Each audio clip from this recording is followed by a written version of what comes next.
You've all seen the Harvard video.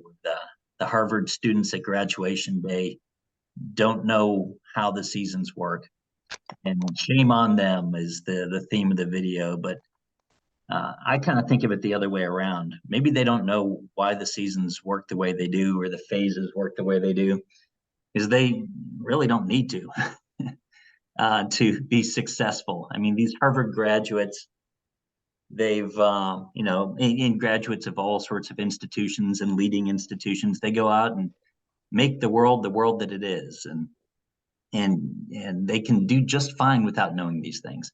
So maybe we need to kind of rethink what we're doing in introductory astronomy.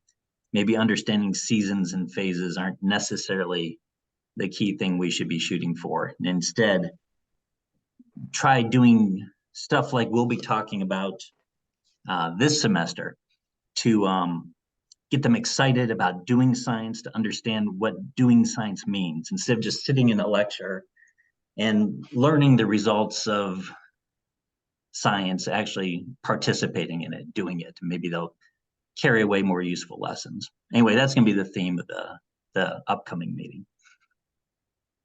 Okay, it's 11 o'clock, and we're getting,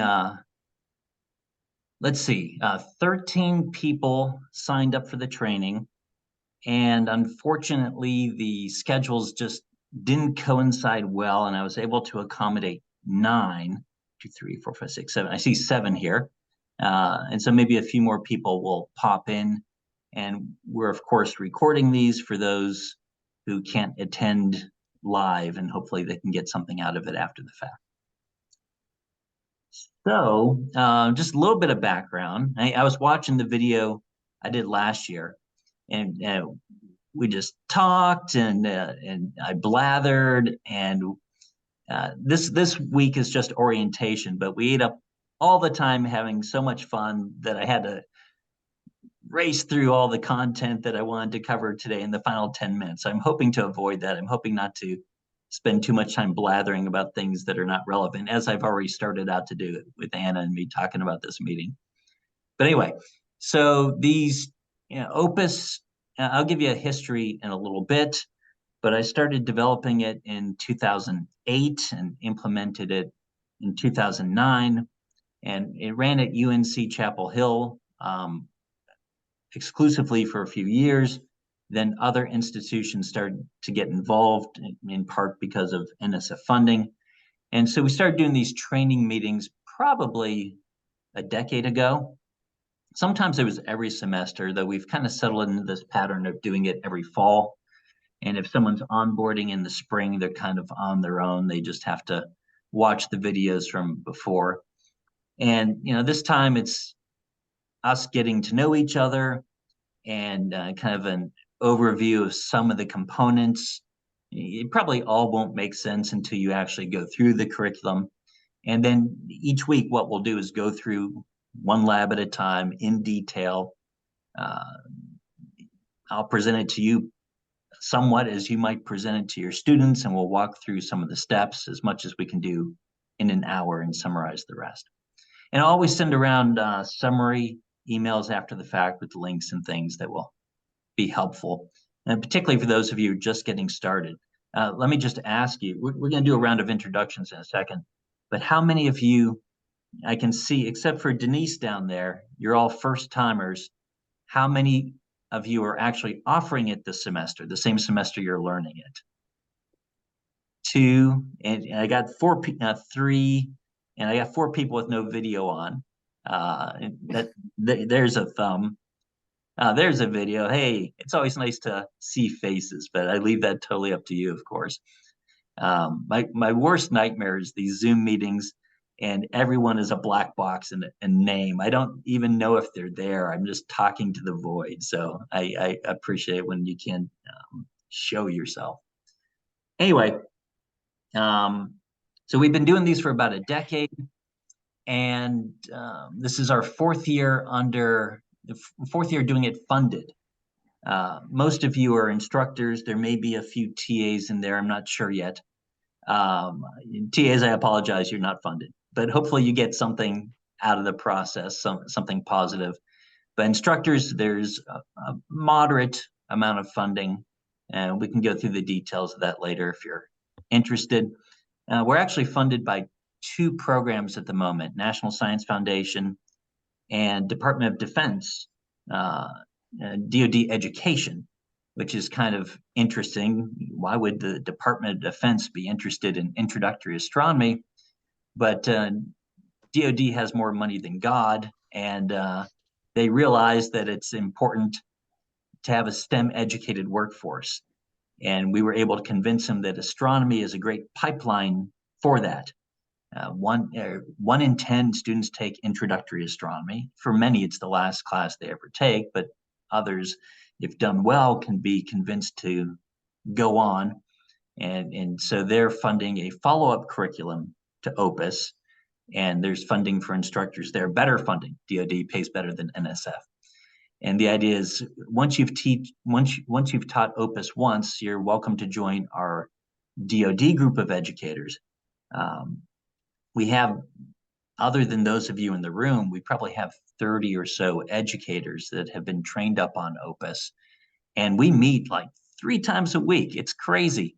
And they don't have to, they just want to. And it's a fun community.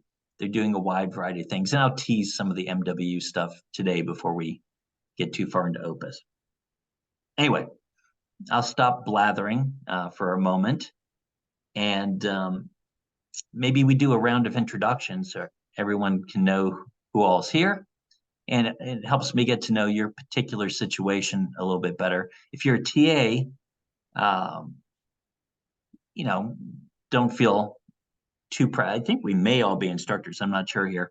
But if you're a TA, don't feel too pressured. Give us your name, institution, maybe what you're working on as part of your degree. But instructors, I want a little bit more out of you. And this is so I can best help you over the course of the semester as you're ramping up on this stuff. What type of institution are you from? The OPIS curriculum, I should say, it's estimated that 250,000 students do introductory survey level astronomy in the country every year. And we're currently serving 3,500 per year. So it's like 1.5%. Our curriculum has grown to, it's not negligible. It's 1.5% may be close to negligible, but it's not nothing. And we do have plans and intends to grow. And among the institutions we have so far, about 24, maybe up to 30, we have everything you can imagine. We have research ones with hundreds of students. We have community colleges. We have small 4-year institutions with often smaller classes than the community colleges. We have an HBCU. We have a rural serving institution. For a while, we had an all-female. I don't think they're doing it at the moment because the professor moved on, but we have an all-male school, et cetera. So let me know a little bit about your institution type. Let me know how you're structuring the class. Some people do the labs in the lecture. Some do it separate from the lecture, but in sync. Some do it separate, but async. That's what we do here at Chapel Hill. OPIS works in any of those formats. And OPIS, in case I wasn't clear, that's the name of this curriculum, Our Place in Space. Looking at my notes over here, size of class, and if you have any Skynet background in your history, that may be helpful. So I'll shut up and we'll work our way around the virtual table. And these things always confuse me. I don't know if we're in the same order. I still haven't figured out if we all see everyone in the same order. So I'll call out names. So Judy, you're in my upper left. All right. Thanks, Dan. Great to be here. I'm Judy Beck. I'm at UNC Asheville, which is in Asheville, North Carolina. It is the designated liberal arts school in the UNC system. So one of 17 campuses. We're pretty small, around 3,000 students. Astronomy is probably our most popular of the what's often known as the gen ed science. So the astronomy class itself does not have math prerequisites. And the lab in recent years has been set up as a separate course. So students at UNC Asheville are required to take a science perspectives course, but also a science lab course. So some of them take it as the science perspectives, some of them take it as a lab, and so they add the lab with it. So the course is either the prereq or the co-req. So in general, most of the students in the lab section are in the course that same semester, but not always. Lab sections run about 20. And I think actually Britt has done a lot more. I teach physics and astronomy at UNCA, but actually more physics. So Britt knows a lot more about the curriculum. I haven't been in it for 2 years or so. So I'm going to let her fill in more of those gaps. And then Chandra's our brand new person. Hi, I'm meeting you for the first time. So maybe the three of us, even if we're not consecutive in your screen, should go in order. Dan, is there anything else you want me to? I missed some of the prompts. Just let Britt take it from here. Sure. That's a great intro, and it seems that your setup is very similar to ours at Chapel Hill. We do have some people who take it the same time, but some people will come back and take it later. It's async and etc. So I'm familiar, and we have 20 people in a section, and I'm familiar with your setup. So, and I do not. So I do remember one of the other prompts. My only Skynet background is I saw one of your presentations at an AAPT meeting and thought this is the coolest stuff ever, but then have never actually used it. So really excited to be here. And the other our other labs, we have small Dobsonian telescopes the students take out on the quad. So we will continue to use some of those, and we're still deciding exactly how many of what sort, because we have some computer-based analysis labs as well. So I bet your labs are offered all at night because of this. And I'll tell a little bit of UNC's history, but our labs used to be all at night. And we eventually, because the Skynet labs moved them to the day, and our enrollments went way up because it's probably different at different institutions, but we found that students much prefer to not have to take a class at 8 p.m., 9 p.m., whatever. So that helped with our enrollments a lot. But we still do take them out for a couple evening observing events. It's more for fun. But I'll talk a little bit about, we used to do nighttime labs, but they just didn't really connect with what we're teaching in class. It's hard with small telescopes. And it's one of the reasons for OPIS. But anyway, So more context there. Just about 100 years ago, I was in grad school at Chapel Hill and taught those labs on the roof of the building. So I know what you're talking about. You taught them for Wayne Christensen, I guess. Yeah, Wayne and Bruce. Yep. Yeah, I took over. Yeah, and Bruce. Yeah, those were the two. They were working on their SOAR project, which they started when I was 12. Started the fundraising, and that's quite a fun story too. One we don't have time for, but the twists and tribulations. Just a little fun fact. The savior of the SOAR project was Ross Perot. You may remember the political figure. He had promised $1 million. A friend of his had a Chapel Hill connection, and the friend got him to promise $1 million.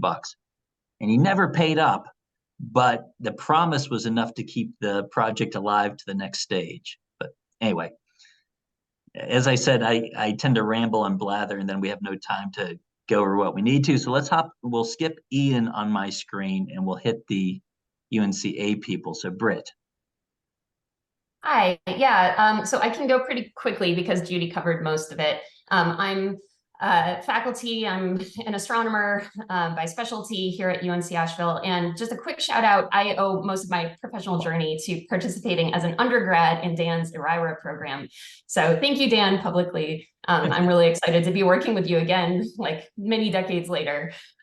So Judy covered it. I just got to say, I love it when I see former participants that having made it in astronomy and they show up in meetings, and it's great to see you. Yeah, wonderful. I will talk more later. I have plenty to say about that. I've been running this lab, teaching it as a kind of the primary instructor for a few years. I've been here for 7. And we've had indoor labs. We get a lot of rain in Western North Carolina. And so we do have indoor labs that we have been using, but they've really been based on using data taken elsewhere, measurements with DS9 on existing images. That's all kind of useful, but the students aren't in love with it. So we're really excited to be having them actually controlling robotic telescopes and feeling more ownership over the whole process, and improving their science identities better than our existing materials. I'm glad you brought that up, because it's a huge thing that we noticed. Two things. I mean, we, as part of this NSF thing, we're doing the largest study of robotic telescopes in undergraduate classes, maybe any classes ever done. But two things that really stood out to me even before the study, and we have education researchers doing this study, and they'll confirm or deny. But one is data ownership. That I took this myself. This is mine. It's hugely important. What's interesting, a little interesting side note, in the follow-up course that we're developing, where they're doing astrophotography, they're getting that same sense of data ownership, but they don't need to take the data.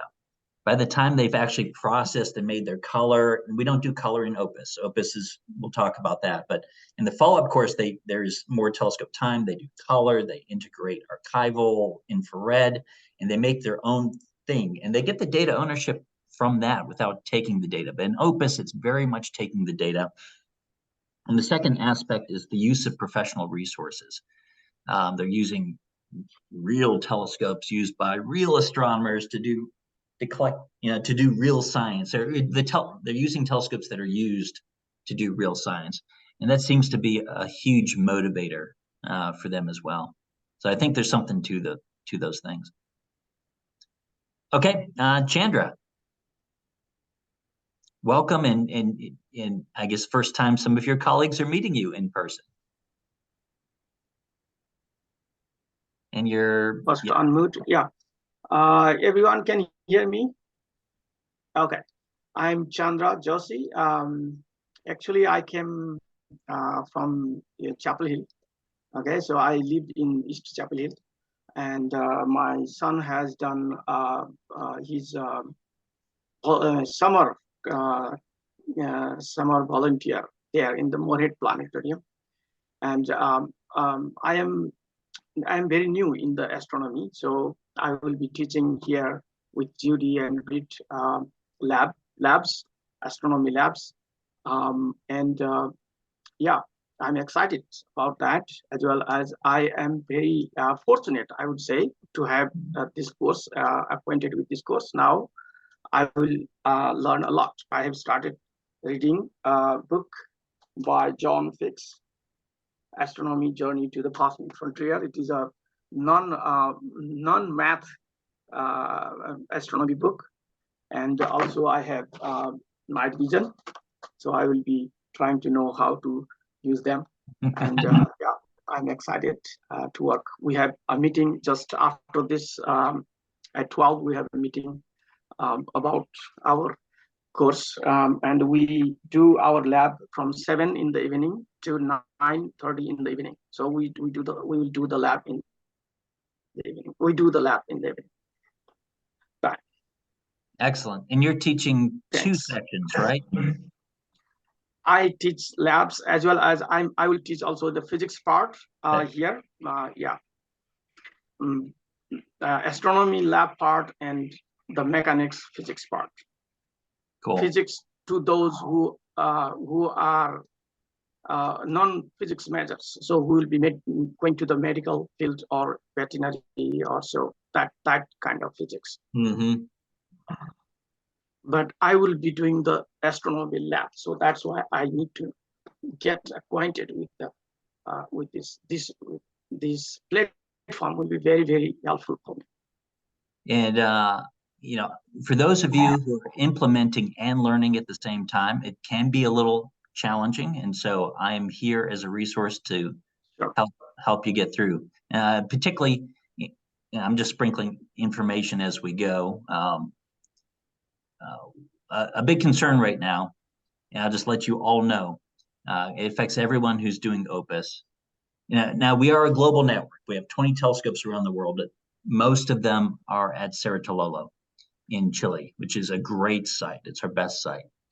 And it is they cut off the internet because some of you may have heard this. Gemini North, I believe, at Mauna Kea, got hacked. And the rumor we're hearing, and it's just a rumor, I don't know if it's true, is it was a ransomware attack, which means they're holding stuff hostage until the U.S. government pays up. Again, we're getting into rumor here, but just as a precaution, they cut off internet to Gemini South and all of Tololo. So our best telescopes are not being held hostage, but cut off because a related telescope is being held hostage. And they're giving no indication of when those telescopes will return. Now, so it's kind of like pandemic scenario where our telescopes were, the pandemic, it wasn't that bad the pandemic was bad, but for us, these labs work online as well as they do in person. In person is a little bit better because the students can interact, but we transitioned to online much easier than most science labs. But telescopes started dropping like flies because there weren't people who could go and maintain them because of pandemic restrictions. Though we did get through on a small number of telescopes, and we will play the same game. I have quality telescopes in Australia and Canada and lower quality telescopes mixed in, and we will get through until the ransomware thing is settled and they return our access to our telescopes in Chile. Just something to be aware of. But yeah, we may have a few bumps getting started. Anyway, let's back up and hear from Ian. Well, first of all, hi, Dan. It's always great to see you. Yeah, always good to talk to you. Full disclosure, I've known Dan probably off and on for 25 years now. Because I used to live in the Raleigh area, and I was actually an amateur astronomer before I decided to take a left turn and become a quasi pseudo professional astronomer, whatever you call it. When you go back as a geezer. Again, my name is Ian. I work at Coastal Carolina University. It's reversed on my screen. We're a small liberal arts, medium-sized, I guess, liberal arts institution in South Carolina. So we've got between 10 and 12,000 undergraduates. We get it's almost a 50-50 split between in-state and out-of-state, and we get a lot of first-time college students amongst our student population. What we do is astronomy is very popular because it counts as a core science credit in the lab.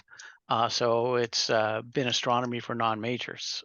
We do teach it as trying to remember all the things we're supposed to cover. We do teach it the labs, even though it is carried as two sections, like a lab and a lecture section. It's all mashed together and mixed up. So we do it all at once. We do it. We run it during the day as well because a lot of our students work, full time. So we do the labs together and kind of mix it up. Of course, we use a lot of things like lecture tutorials and try to be as much learner centric as possible. But we've been looking for better ways to do labs and better ways to bring the content out. So we have multiple sections of the class. We're going to trial it in one that we're doing it. The other thing we do with the classes is we use a scale up approach. So we do have classrooms that are set up where students sit in groups at tables kind of facing each other. So when you're lecturing, it's kind of weird because it's like theater in the round. But we also, because of that, we use 2 instructors. We have 42 per class. We use 2 instructors. So it actually gives us a lot more flexibility. And it's not something I'd done before I came to teaching astronomy at Coastal, but I actually really like the whole scale up concept. So yeah, that's what we've also started, in addition, we're starting an astronomy concentration for our physics majors. And one of the classes is observational astronomy. And we'd like to carry especially some of the work you're doing with the next gen product into that. So yeah, looking forward to trying to do this. Like Dan had mentioned, we also have telescopes at Coastal that I've resurrected, but we get the students out there at night, but primarily for fun rather than for lab credit, right? So, but we'd really like to get them more hands-on. sometimes it can be a little bit dull just doing the theoretical stuff, and certainly no one wants to listen to me flap my lips for hours on end. So, trying to get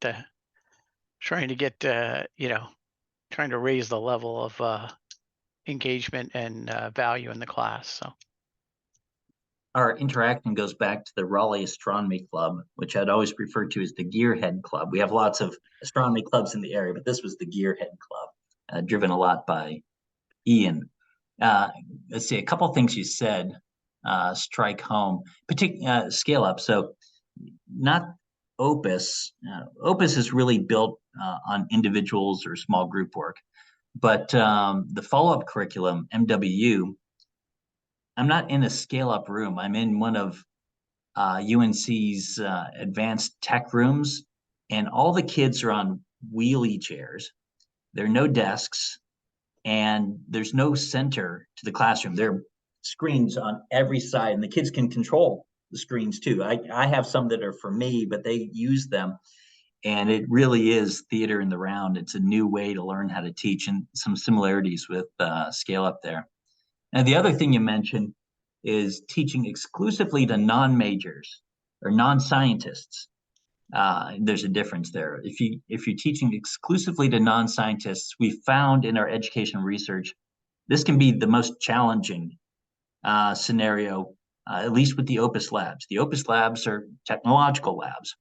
It's better than some particularly daytime options. But we found it often works a lot better if you have a sprinkling of STEM people amongst the students. They become de facto TAs. But you have two instructors, and so that kind of maybe compensates there.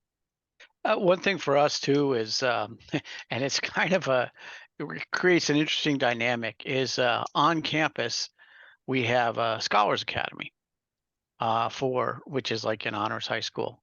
And those kids are wicked bright. They can take classes, and we do get a number of the Scholars Academy students, and so that could maybe fill that role, because of course they, compared to some of the students we get a wide variety of students and background, which actually makes it interesting to get that much diversity in the room, right? But yeah, a lot of times they can help anchor some of the stuff. But we find that they are willing to engage as long as you don't have too much math. Yeah. There is a little bit of math in OPIS, though it's high school algebra level, with one small exception. I'll mention if I get to it. Some came to mind, but it left my mind. So maybe I'll pop back in a little bit. But we should probably keep moving through our introductions so we have time for some other stuff. So next on my list is Brett.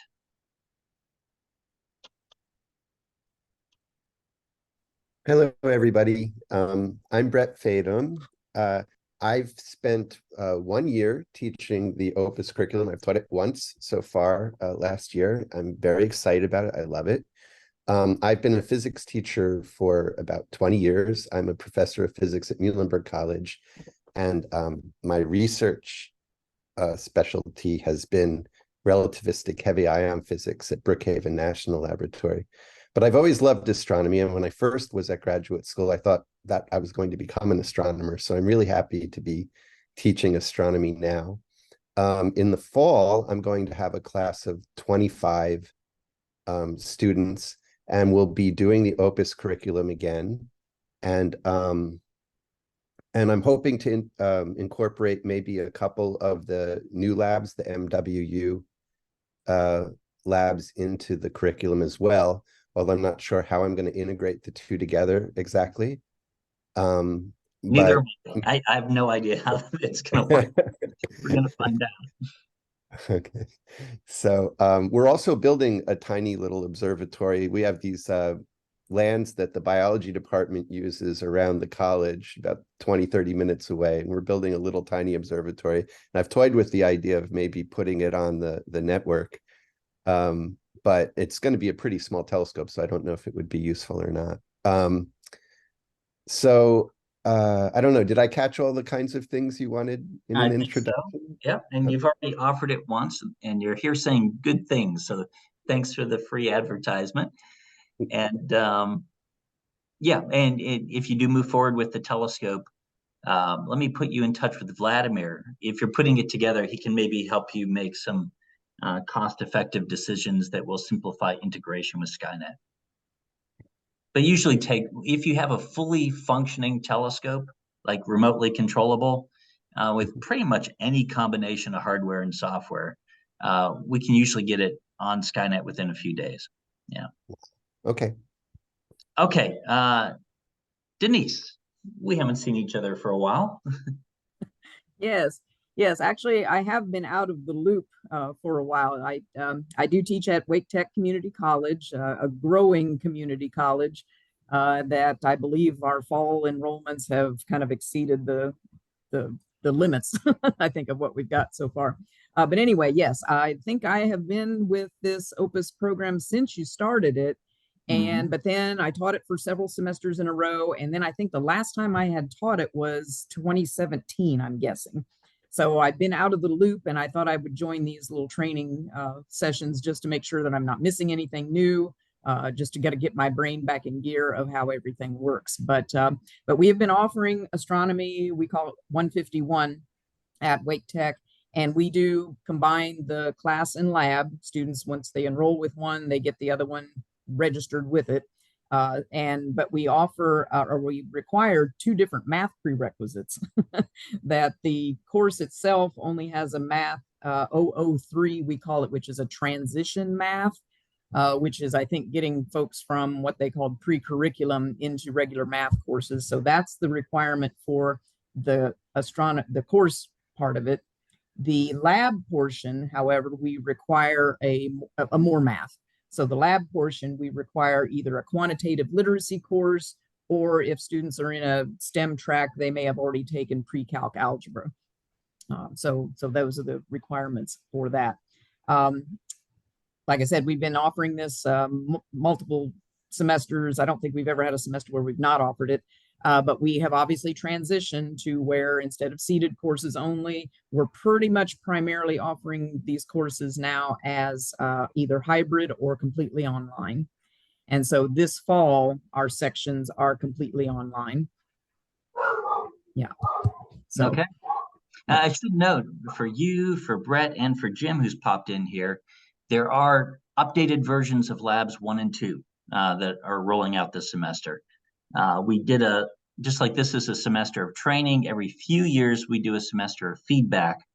Once you've offered it a couple times, you can tell me what you thought worked and what didn't.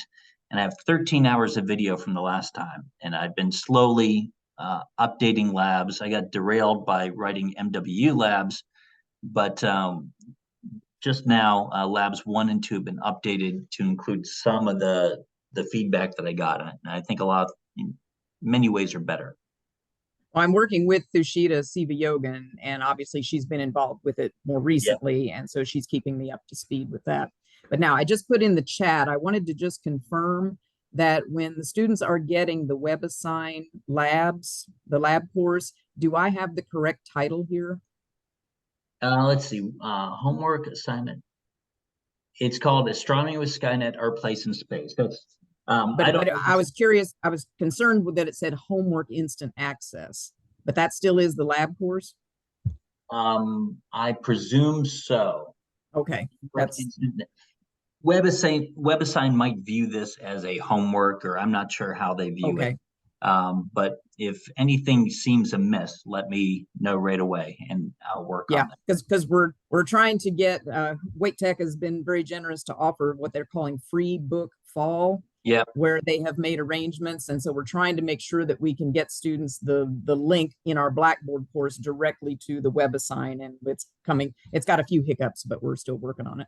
Excellent. And I hear UNC system, I don't know if it will affect the community college system, they're adopting Cengage Unlimited in the year or years to come.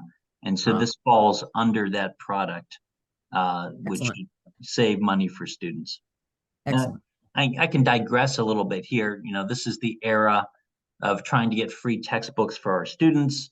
And this one does cost a little bit of money, costs $65.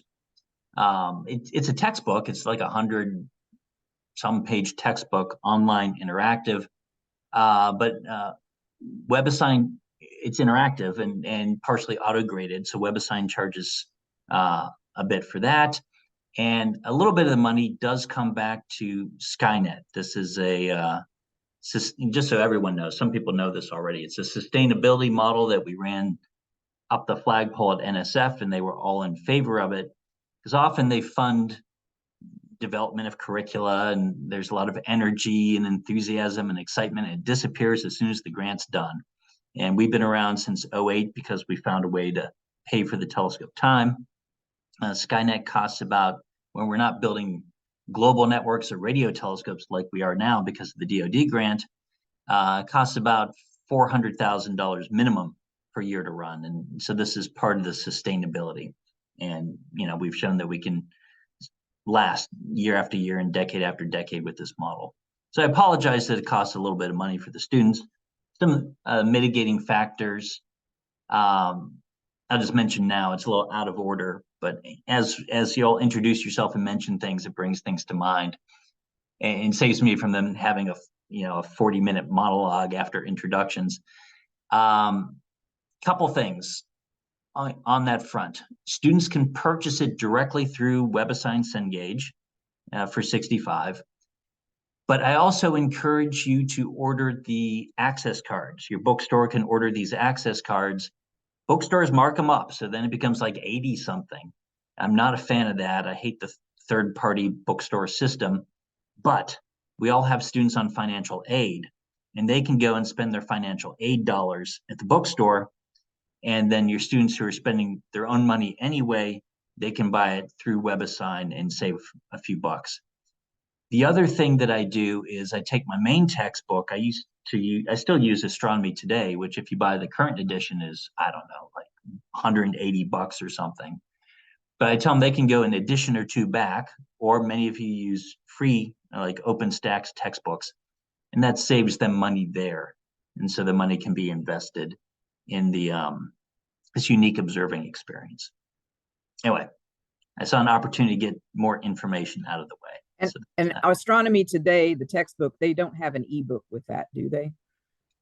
They have Mastering Astronomy, and I never use theirs. I have my own questions that I use. Sure. I tend to use textbooks more as background or backup. Right. I teach what I want to teach, damn it. And yeah. Something else, Denise, I sent you some emails that some bounced. I don't know if you got it, but I'll try to keep this real short because most people are probably not interested. In North Carolina, we have, about a decade ago, they implemented a process where students in the community college system, there are certain courses that were deemed, if you take these courses, they transfer to anything in the UNC system. And there was a meeting for the astronomy courses, and I was the UNC Chapel Hill rep and somehow ended up leading the meeting. And I got 151 on the list, but not 152. Solar system, but not stars, galaxies, cosmology. I had one holdout, Western Carolina. And for the past decade, I've been blamed as the one who torpedoed this in the community college system. Now no one takes it. And now colleagues of mine like Denise, they can't get enough enrollments to teach stars, galaxies, cosmology. And I keep saying, it wasn't me, I tried. Well, we finally retroactively got it added. And so yeah, I did see that. You did see it. One email bounced and I tried again, and that one must have got through.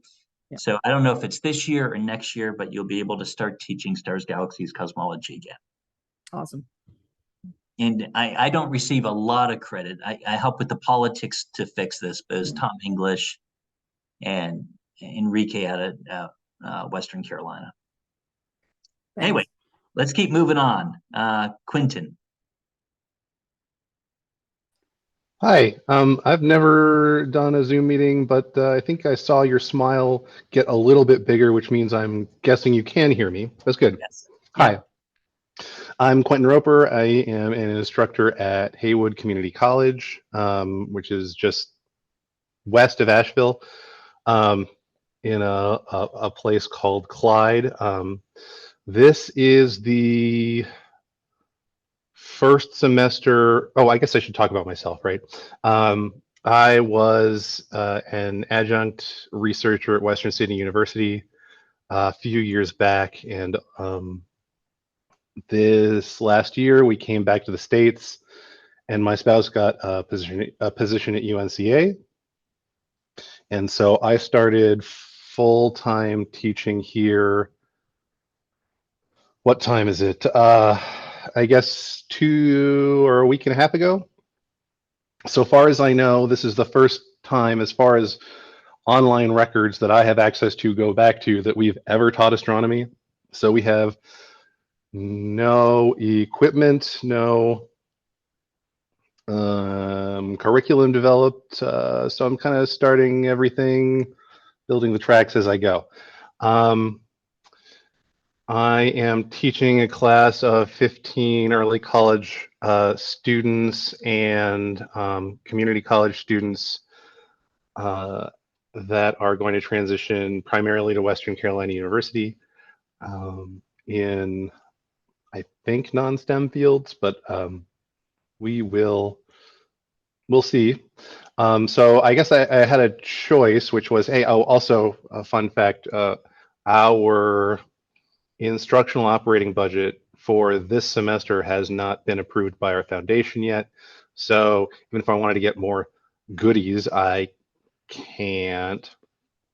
Anyway, so I had a choice between doing labs that are relying on sort of public astronomy data sets, or something like, well, as far as I know, Skynet is the only other option that we had access to. So I wanted to, and I really wanted the students to have sort of ownership over their observations, kind of like they would in a physics class, although, you know, physics equipment comes with its own special set of challenges. So this is sort of all, when I got in touch with Dan over the summer, I had not been formally hired yet. I did adjunct here last semester. But I was working on faith, as it were, and then everything sort of seems to have worked out. Now our astronomy class, after having never offered it before, at least in recent history, is the largest non-fish and wildlife related class in our department, which is no pressure. This class, as far as I don't think it would even have been offered if they had not hired me or someone like me. So I'm feeling the burn of anxiety, so to speak. But I'm sort of new to well, I'm new to everything. This is my first full-time job since the pandemic.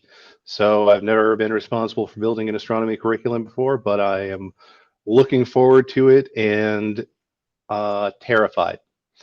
So anything that I'm happy to rely on Skynet for the lab section, which looks really robust and approachable. Oh, also, this is my lunch break. I apologize. It's kind of rude for me to be eating in the meeting, but I don't have a my astronomy class begins in 17 minutes, and I don't have another break until Understood. 4:30.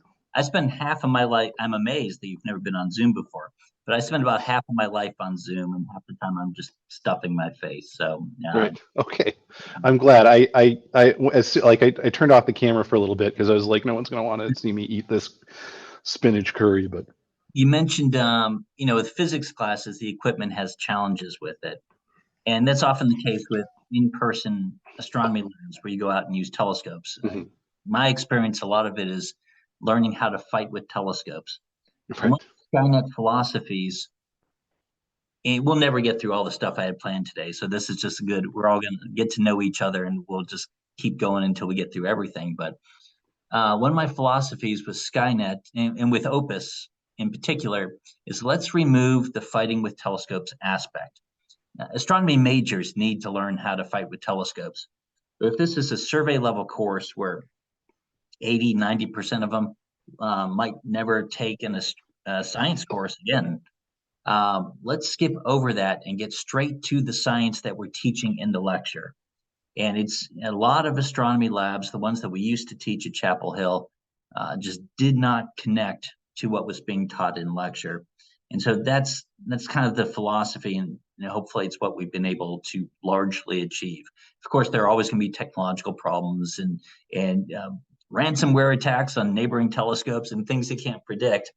But when all the technology is working, it allows them to bypass the fighting with the equipment and get straight to the science. The other thing, if you're teaching other astronomy classes, I do, I can help there. I do have question banks that I've built for like Astro 101 and Astro 102, solar system, stars, galaxy, cosmology may have different numbers. Some people, and we use them at Chapel Hill, some people still use them. It didn't blossom like the OPIS curriculum did, but if that's of interest to you, just let me know. It's under the same WebAssign environment. I'm currently kind of tugging on the apron strings of our Cengage rep to try and see if I can get them to give us a deal if we do our place in space and use WebAssign for the OpenStax astronomy textbook. If I have to jettison one, I can write my own homeworks a lot more easily than I can design my own lab. So right. I guess all this is to say that question bank that you mentioned may be something that I'd be interested in. Yeah, talk to me. It's cheaper than the standard one. Actually, the 102 one is just the WebAssign cost, and the 101 one is like 35. Okay. But and I have lots of videos that accompany them. I have e-polling questions that accompany them. I can give you a lot of resources if you're interested, and links to videos of me teaching it. So you have if you want, since you're just starting out. But we can talk later. Absolutely, yeah. Let's keep working around. Jim, what are you doing here, Jim? You're an expert at this point. Yeah. You're always welcome, though. Yeah, this is my 4th semester. So anyway, no, I always like to hear what people say, but I'm teaching this for 4 semesters. I'm at California Baptist University in Riverside. And I will say this. So I just linked, I picked an old class and linked it yesterday. Let's see, what's today? No, I linked it 2 days ago to an old class. And so I got a little help on it to make sure, because we were having troubles. I got a little help from the Cengage rep to link it to my Blackboard. And you said, you know how you updated 1 and 2? If I link an old class, is it going to be updated there? I'm going to have the old stuff. Right before this meeting, I watched this meeting from last year to remind myself what I'm supposed to talk about. You asked the exact same question. Yeah. And I don't, if you link it yourself, it may update on its own. It may not. Let me make a note. I'll send you a PDF showing what the updates are, and you can check. Okay. I'm a little behind in creating the courses. I just got the ones out for this week in the nick of time. This afternoon, I'm going to create all the ones for next week and try to get a little bit ahead of the game. I'll create so most people, they have, again, jumping ahead, again, the information in a scattered form, but it's okay. Most people, I'll set up the section for you in WebAssign. I've gotten super efficient at doing it, so I can just create a bunch of them at once, and you don't have to fiddle through with it. And you're welcome to use it. The only downside, if I set it up, is to the students, it looks like a UNC Chapel Hill course with me as instructor, but that's only the moment they sign up. After that, it's your course, you're the instructor. Most people find it easier if I just create them and make sure they're signed up correctly, and that will have the updated labs in it. If you set up yourself, you're going to have to check and see if it auto updated. I don't know how that works, but I'm going to create one for you anyway, Jim. And if there are differences, you can just copy one homework and replace the other. Okay. Homework. So, they're labs, but WebAssign calls them homeworks. So what we do also here is, because the students have to pay a lab fee, and I've told the college, I go, we don't have to teach this in a lab. And if there's not room in a lab and the lab is needed for a physics, lab or something. I've taught it in the business building, right? You can teach this like anywhere. You just need internet access. And so I've convinced them that we will take all their lab fees to pay for the lab. So that's what we've been doing now. So we buy the instant access codes for the students and just give them the codes, and they get in for the lab. And the other thing that happens is, so we do that first. We say, hey, I also use the Cengage textbook. And so I say, you need to put this code in first, which will pay for your OPIS, and then go buy Cengage Unlimited, because Cengage Unlimited, which allows you all access, is cheaper than 2 Cengage products. And now they get all their Cengage across the board for if they have other classes too. And so that's something we started last year, or last school year, in doing that for them.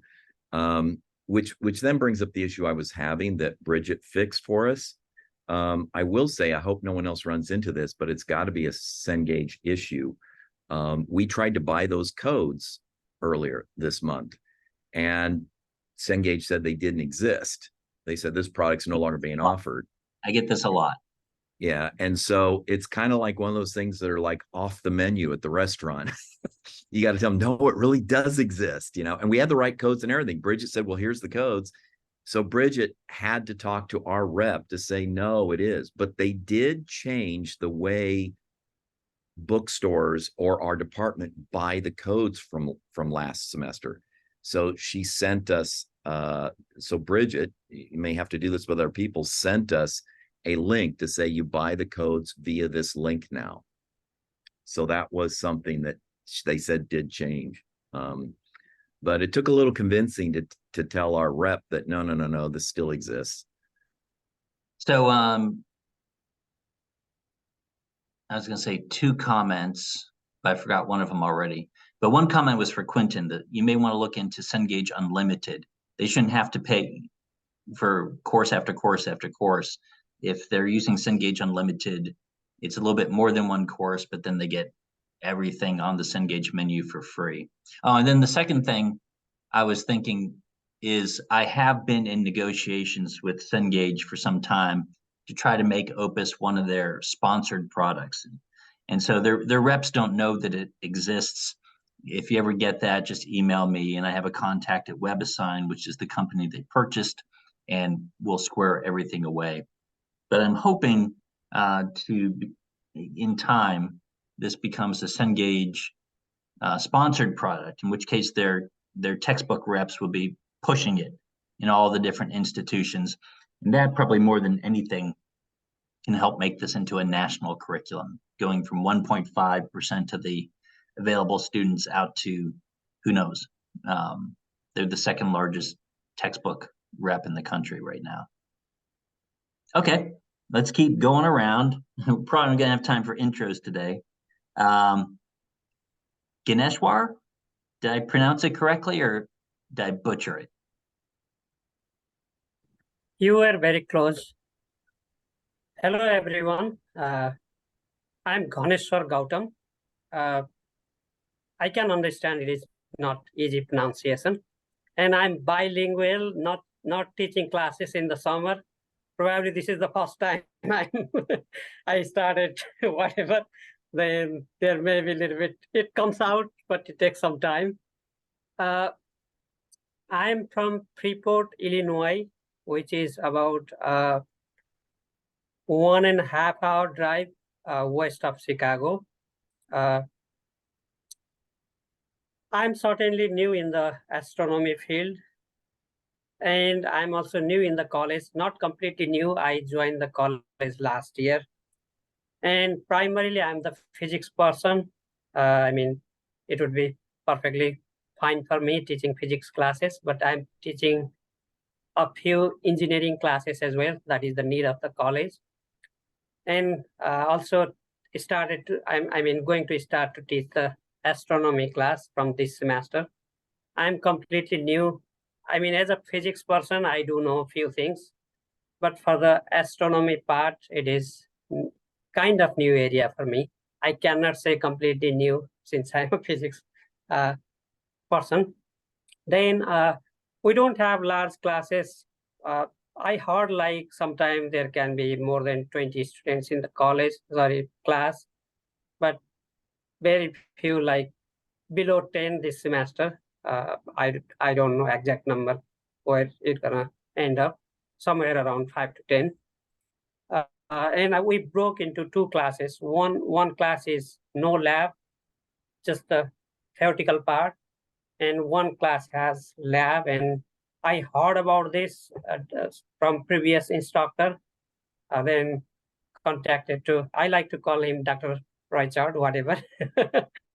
Then we were in, it is, I don't know how you would prefer, but Dan's anyway. fine. Yeah. Right. Then I'm excited to learn these things, learn a few things during last couple of weeks, but still trying to be more familiar with these things. And Cengage is not completely new for me. I used a little bit before, but I never used the WebAssign, then kind of learning that part as well. There are a couple of things I'm trying to figure out in my own, but probably I'll have few questions in the next meeting or whatever.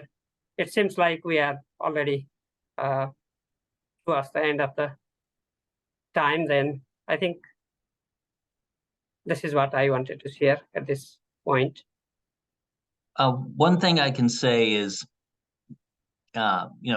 first time astro instructor, and some of you who may be doing this for the first time, one thing we did, fortunately, right before the pandemic, is I shot a lot of videos, typically 10, 15-minute videos, and embedded them in the lab. Some of our orientation videos up at the top, some are how-to videos.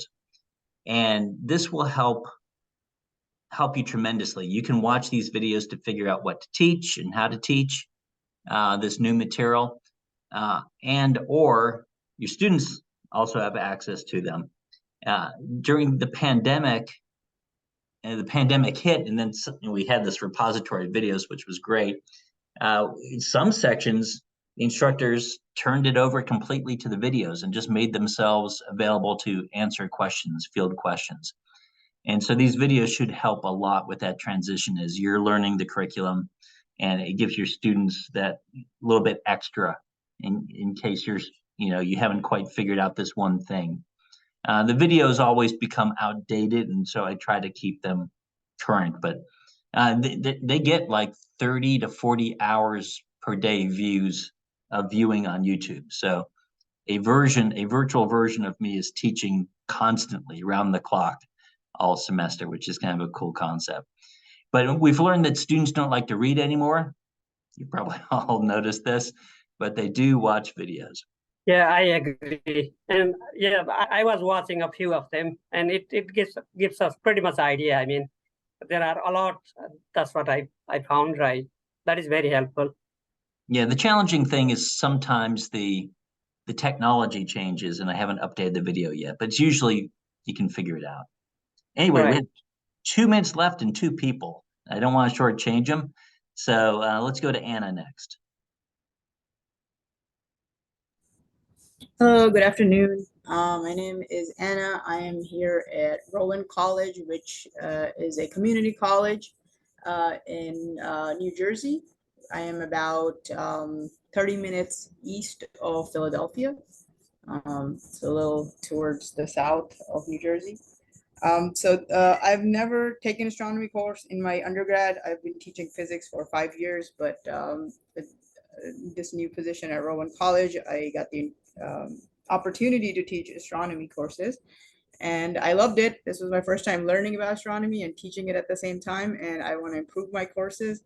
And so I went to this Astro EDU conference. I attended actually online, and I got to learn a little bit more about the OPIS course, and I got interested, and I wanted to learn as well as teach, not this semester, but hopefully next semester.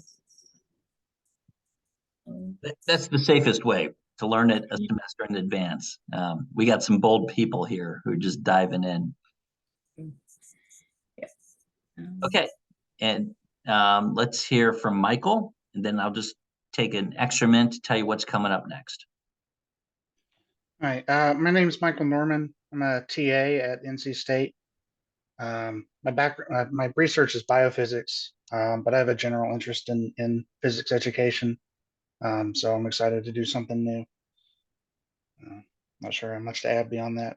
That's great. And NC State's the one place where I make an exception. The instructor in terms of funding. So through these grants, instructors get a little bit of money, like $500 for helping to carry out the surveys, which we take very seriously. But at NC State, the instructor is very hands-off. It's completely in the TA's hands. And so we paid the NC State instructor as well. So just a little bonus there for you. You're the only grad student who will get a little bit of money out of this. Okay, so wonderful. We've hit our hour, and we got through introductions. I think that's important. We're going to be a group for this whole semester, so it's good that we all know each other. Though I didn't get through a ton of the introductory material, so we'll resume with that next time and then move into the beginning of Lab 1, and we'll just see how far we get each time. There are plenty of weeks this semester. There are currently 8 labs, hopefully 9, plus the orientation, that's 10, but we normally take 12 or 13 weeks. We normally fall a little bit behind. And anyway, I'll walk you all through it, and we'll do more of the basics next time.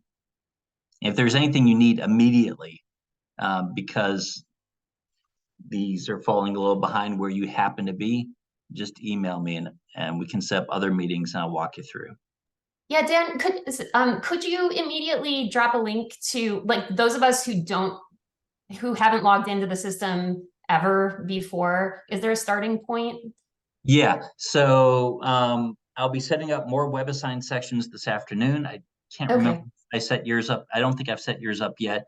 It'll be set up this afternoon. I'll also send out a summary email, and in that summary email, I'll include links to things I didn't cover this time to help you along. And if you get, basically, what we do at Chapel Hill, we start up next week, is we just do orientation. We go through the syllabus. We make sure they can log into Skynet, Afterglow. They can download Stellarium on their machines. Just some basics. We don't actually start the science next week. It's more like get your computers ready and go through the syllabus and understand what's going on. And you can always watch. Now I'll put this in the email I'm about to send out. The videos from last year, where similar thing happened. We spent the whole time introducing, but then I raced through all the resources. And so you can see that at the end of that video if you need it as well. Great, thank you. Dan, do you prefer we use the Gmail address or the UNC address for your email address? Yeah, according to state law, I'm only allowed to use the UNC address, but I hate the interface. And so I have it automatically forwarded to my Gmail through Thunderbird. And so you can email me at either, and I will respond from Gmail. And if we used to joke as a kid about the library police that would come and get you if you didn't return your library books. And I don't know what kind of police will come and eventually get me for flouting the email rules. But anyway, you can email me at either. But Gmail is where I base myself. Oh, and just one thing I want you to do before you go. I want you to put your email in this document. Let me put it in the chat. I got it right here. Here's the first thing we're going to do. And this is so I don't have to keep emailing the master list of like 60 people on the master list. Here's the chat. Go to that document and fill in name, institution, email, whether you're an instructor or a TA. And this way, I'll only email you about these meetings and not bother them with stuff they've already seen before.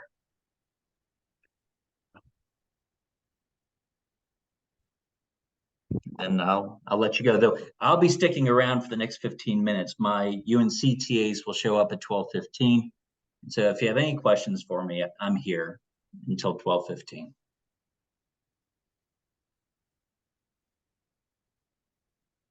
Dan, I'll send you a separate email, but you mentioned the 101 and 102 stuff you had. Yeah, That kind of matches the way we break up things. So I'd love to see some of that actually. yep, yep. Send me an email and I can give you We'll the certainly do that. ISBN. And also during the pandemic, I got a great set of recordings of Astro 101. So you can see exactly how I did it. I have e-polling questions. I have an e-polling interface that's free. I guess there are a number of free options now, but I had a free option before it was available more widely. Lots of stuff that I can send your way. WebAssign charges $35 for that, and then their base price $20, whatever their base price is these days for 102.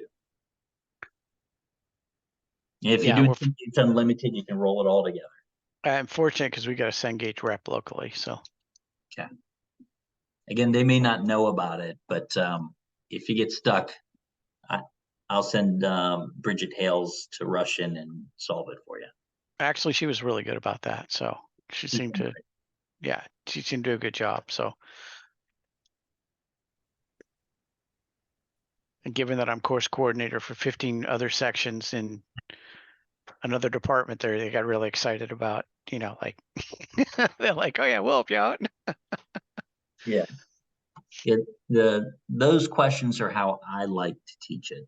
And a lot of it parallels what's in the book, though I have some extra stuff about calculating temperatures of planets, both, you know, rapidly rotating or atmosphered or not, and they get a hot spot, and greenhouse effect stuff. So doing it qualitatively, they can actually calculate this planet should be this hot. Oh, it's this hot. The rest is greenhouse. And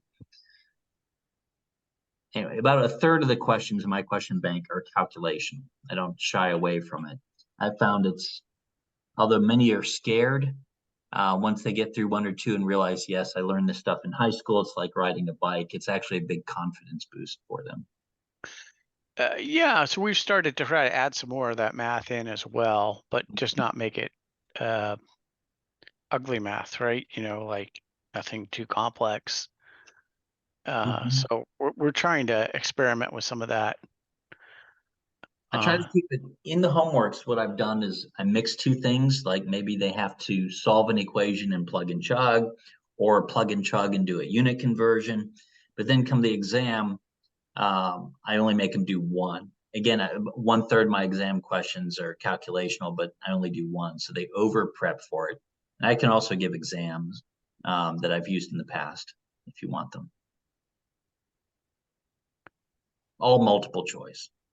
Yeah, that's what we use. So yeah. Thank you, Dan. I'll see everybody next week. Yeah, Dan, thanks so much. My pleasure. Thanks. Bye. To working with all of you this semester. Thanks, Dan. Have a next day. See you next week. Yeah. Hey, Dan. Yeah. Could I ask you a question? So my experience when I worked with the OPIS labs was that the labs themselves were fantastic, and using Skynet always worked very smoothly, almost always. The one thing that sometimes, actually, I had a lot more trouble because I never used WebAssign for anything else. And so I had more trouble managing WebAssign than any other thing that I was doing last year. So I just wanted to say that, you know, give you a heads up that most of my questions are really about WebAssign. I hear that. So WebAssign was a small company. It spun out of NC State, and they were kind of ahead of the game for the longest time in terms of homework assessment. They got bought out by Cengage, which is, of course, this gigantic company. And so I have to believe Cengage has plans to continue to improve them and make them better. And we're starting to see better LMS integration, and they're upgrading their features. So when we started, it was the only game in town, so it was great. But now you can do stuff like this through, some of the stuff. Those WebAssign products are pretty complicated with the accordion and all that. It's not just a simple question. But you could probably reproduce something like this in Canvas if you wanted to. All the auto grading took years to get right. It's not a trivial thing to copy it over. But I'm thinking it's going to get better. Cengage is huge. A lot of schools are now adopting the Cengage Unlimited plan for their students. And so I've decided to see it through. But yeah, I'm happy to answer your questions as they come up, or point you to Bridget if I can't.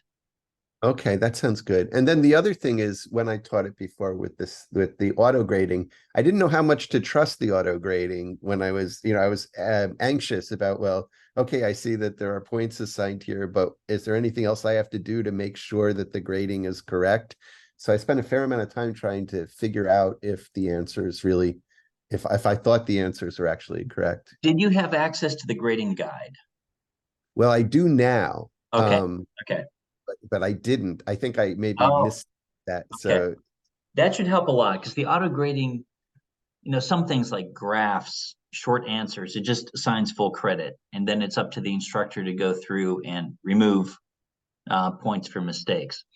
And so the auto grading will be generous, and then the student's like, oh, what happened to my points? They disappeared. The instructor goes through and grades those portions, and the grading guide tells you which of those things you need to do. It's still not 100%. There's still some strange places where significant digit rules and edge cases can lead to problems. And the one thing I hate, and I've been asking forever, if they get a calculation, some of the calculations build on each other. If they miss the first one, they instead get the little calculator symbol instead of the correct. And that means you calculate it correct based on the incorrect thing you had before. But they assign 0 points for the calculators. So I think it should be up to the instructor. So in the instructions in many places, I've written, go looking for these calculators and just return the points to the next box where you have control. Like the next short answer, you can just throw the points in there. Okay. So it's not perfect, but with the guide, you can navigate the imperfections. Yeah, that will help a lot. I'll use that this time. Okay. Well, thank you. Thank you for everything. Sure, my pleasure.